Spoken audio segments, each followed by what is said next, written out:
রাম সেতুর রহস্য ফাঁস কি আছে সমুদ্রের নিচে, জানালেন ইসরোর বিজ্ঞানীরা। এটা একটা হিন্দু সনাতনীদের কাছে বিরাট একটা বড় সুখবর, কিংবা বড় পাওনাও বলতে পারেন, কিংবা বড় একটা ঐতিহ্যময় একটা অজানা, যদিও এটা জানা কিন্তু তা হলেও এটা এতদিন বাদে তাও বিজ্ঞানীরা এইভাবে তুলে ধরেছে। ইসরো অর্থাৎ ইন্ডিয়ান স্পেস রিসার্চ অর্গানাইজেশন, সমস্ত সত্যিটা এইভাবে তুলে ধরা হয়েছে। এটা একটা আশ্চর্যময়, সত্যি কি অদ্ভুত।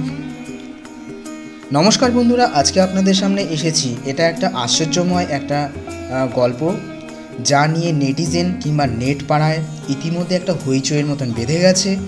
সেটা হচ্ছে হিন্দু সনাতনীদের এটা একটা বড় একটা আবেগ বা একটা বড় একটা ঐতিহ্যময় একটা ইতিহাস, যেটা দীর্ঘদিন ধরে চাপা ছিল এবং এটা সম্পূর্ণভাবে এটা খোলাসা করা হয়নি।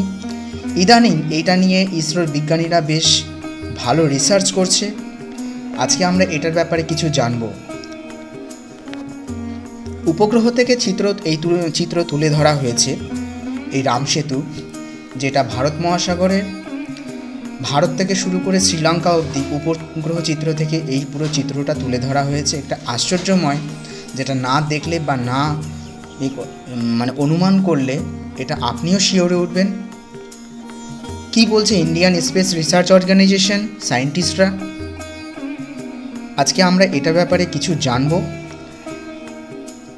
বিষয়টা একটা এতটাই অজানা নয়, যদিও আমরা জেনেছিলাম যে ভগবান শ্রী রামচন্দ্র যখন মাতা সীতাকে, জানকী মাতাকে যখন উদ্ধার করতে গেছিলেন, সঙ্গে বানর সেনাদেরকে নিয়ে গেছিলেন, তা বানর সেনা এখানে সেতু নির্মাণ করেছিল। এবং এটা কতটা সত্যি যেটা অনেকেই যেটা মানতে চায় না, কিন্তু বিজ্ঞানীরা সেটা বাস্তবায়িত করে দেখিয়েছেন। উপগ্রহ চিত্র থেকে সেরকমই একটা চিত্র তুলে ধরা হয়েছে, যেটা সমুদ্রের তলায় পরিষ্কার বোঝা যাচ্ছে বিষয়টা কি এবং কি নিয়ে। ইন্ডিয়ান স্পেস রিসার্চ অর্গানাইজেশন বিজ্ঞানীরা প্রাচীন রাম সেতু সমুদ্রের নিচে একটি মানচিত্র তৈরি করেছেন। সায়েন্টিস্টরা বলছেন যে তাদের রিসার্চে প্রথম রাম সেতুর জটিল কাঠামোর বিশদ বিবরণ মিলেছে। 2018 সাল থেকে স্যাটেলাইটে পাওয়া তথ্য ব্যবহার করে রাম সেতুর নিমজ্জিত অংশের পূর্ণ দৈর্ঘ্যের একটি 10 মিটার রেজলিউশনের মানচিত্রে তৈরি করা হয়েছে। অনেকেই মনে করেন রাম সেতু আসলে একটা প্রাকৃতিক গঠন। অ্যাডামাস ব্রিজকেই ভারতীয়রা রাম সেতু হিসেবে চিহ্নিত করেছিলেন। এটি চুনাপাথর তৈরি একটি সেতু, যা শ্রীলঙ্কার মান্নার এবং তামিলনাড়ুর রামেশ্বরম বা পাম্বান দ্বীপের মধ্যে অবস্থিত। এবার সেই রাম সেতুরই রহস্য ফাঁস করলেন ইসরোর বিজ্ঞানীরা। নাসার ICCESat-2 স্যাটেলাইট ব্যবহার করে রাম সেতুর সমুদ্রের জলে নিমজ্জিত থাকা অংশের মানচিত্র তৈরি করে ফেললেন ইসরোর যোধপুর এবং হায়দ্রাবাদ ন্যাশনাল রিমোট সেন্সিং সেন্টারের গবেষকরা। কি বলছে তারা? 2018 সালের অক্টোবর থেকে 2023 সালের অক্টোবর পর্যন্ত ওই স্যাটেলাইটের তথ্য ব্যবহার করে রাম সেতু ডুবে থাকা অংশের পূর্ণ দৈর্ঘ্যর একটি 10 মিটার রেজলিউশনের মানচিত্র তৈরি করা হয়েছে। রামায়ণের এই রাম সেতুর উল্লেখও আছে। রামায়ণের কাহিনী অনুসারে শ্রীলঙ্কা অর্থাৎ তৎকালীন লঙ্কায় যাওয়ার জন্য বানর সেনার সাহায্যে সমুদ্রের ওপর এই সেতু তৈরি করেছিলেন ভগবান শ্রী রামচন্দ্র। তবে অনেকেই দাবি করেন রাম সেতু আসলে একটা ন্যাচারাল স্ট্রাকচার। কিন্তু কি উঠে এসেছে এমন মানচিত্রে, ইসরোর মানচিত্রে? কি সেটা?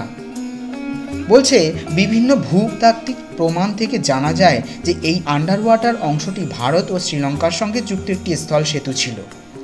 খ্রিস্টপূর্বাব্দ 9ম শতাব্দীতে পারস্য নাবিকরা অর্থাৎ পার্সি নাবিকরা এটিকে সেতু বান্ধই নামে উল্লেখ করেন।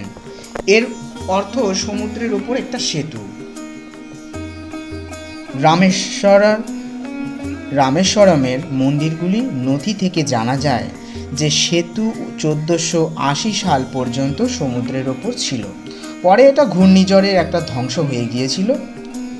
কিন্তু বিজ্ঞানীরা জানাচ্ছেন যে রাম সেতুর প্রায় 99.98% অগভীর এবং অতি গভীর জলে ডুবে থাকা, প্রায় 0.02% সমুদ্রের উপরে থাকে এবং তা উপর থেকে দেখতে পাওয়া যাচ্ছে। তারা আরও দেখেছেন যে রাম সেতুর কাঠামো বরাবর 11টি সংকীর্ণ জলের চ্যানেল আছে।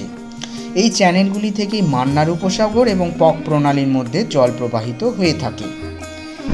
এই চ্যানেলগুলি থাকার জন্যই সমুদ্রের ঢেউয়ের থেকে রক্ষা পেয়েছে রাম সেতুর কাঠামো। ইসরোর বিজ্ঞানীরা ICESat-2 এর সবুজ লেজার ব্যবহার করেছেন, যা গভীরতার তথ্য পেতে 40 মিটার গভীর পর্যন্ত সমুদ্রের তল শনাক্ত করতে পারে। সায়েন্টিস্টদের মতে সমুদ্রের নিচে ডুবে থাকা সেতুটি আসলে প্রাকৃতিকভাবেই তৈরি।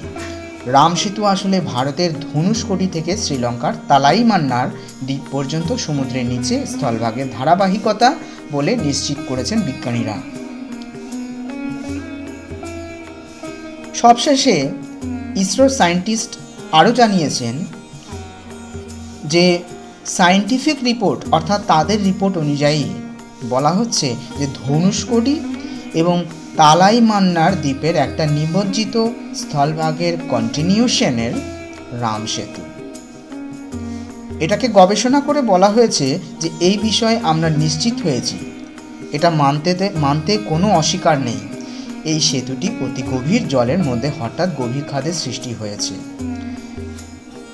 সেতুটি রামায়ণের সময় থেকে হয়ে আসছে কি রামের, কি সেই সময় দাপর যুগে হয়েছিল না ত্রেতা যুগে হয়েছিল সেটা কোনো নিশ্চয়তা নেই, কিন্তু বিজ্ঞানীরা এটার জোর দিয়ে বলছেন এটার মধ্যে নিশ্চয়ই প্রাকৃতিকের একটা কোনো বিরাট বড় একটা সত্য লুকিয়ে রয়েছে। এটা তো এমনি তো হয়নি। ভগবান শ্রী রামচন্দ্র তথা যাকে আমরা বজরংবলী বলে থাকি এনারা করে না থাকলেও এটা নিশ্চয়ই প্রাকৃতিকের মাধ্যমে এটা তৈরি, এখানে অস্বীকার করতে কোনো অসুবিধা নেই। উপগ্রহ চিত্র থেকে এইভাবেই তুলে ধরা হয়েছে এই সম্পূর্ণ পুরো রাম সেতুটি, যেটা একদম পরিষ্কার নিখুঁতভাবে বোঝা যাচ্ছে যে হ্যাঁ এটা রাম সেতু। তো বন্ধুরা, আশা করি খুবই ভালো লেগেছে আপনাদের কাছে এই কন্টেন্টটা। ভিডিওটি ভালো লেগে থাকলে অতি অবশ্যই শেয়ার এবং সাবস্ক্রাইব করে দেবেন, অবশ্যই করে দেবেন। ঠিক আছে, আজকে এই পর্যন্তই, এবং অপরকেও দেখার সুযোগ করে দেবেন। নমস্কার, ভালো থাকবেন, সুস্থ থাকবেন।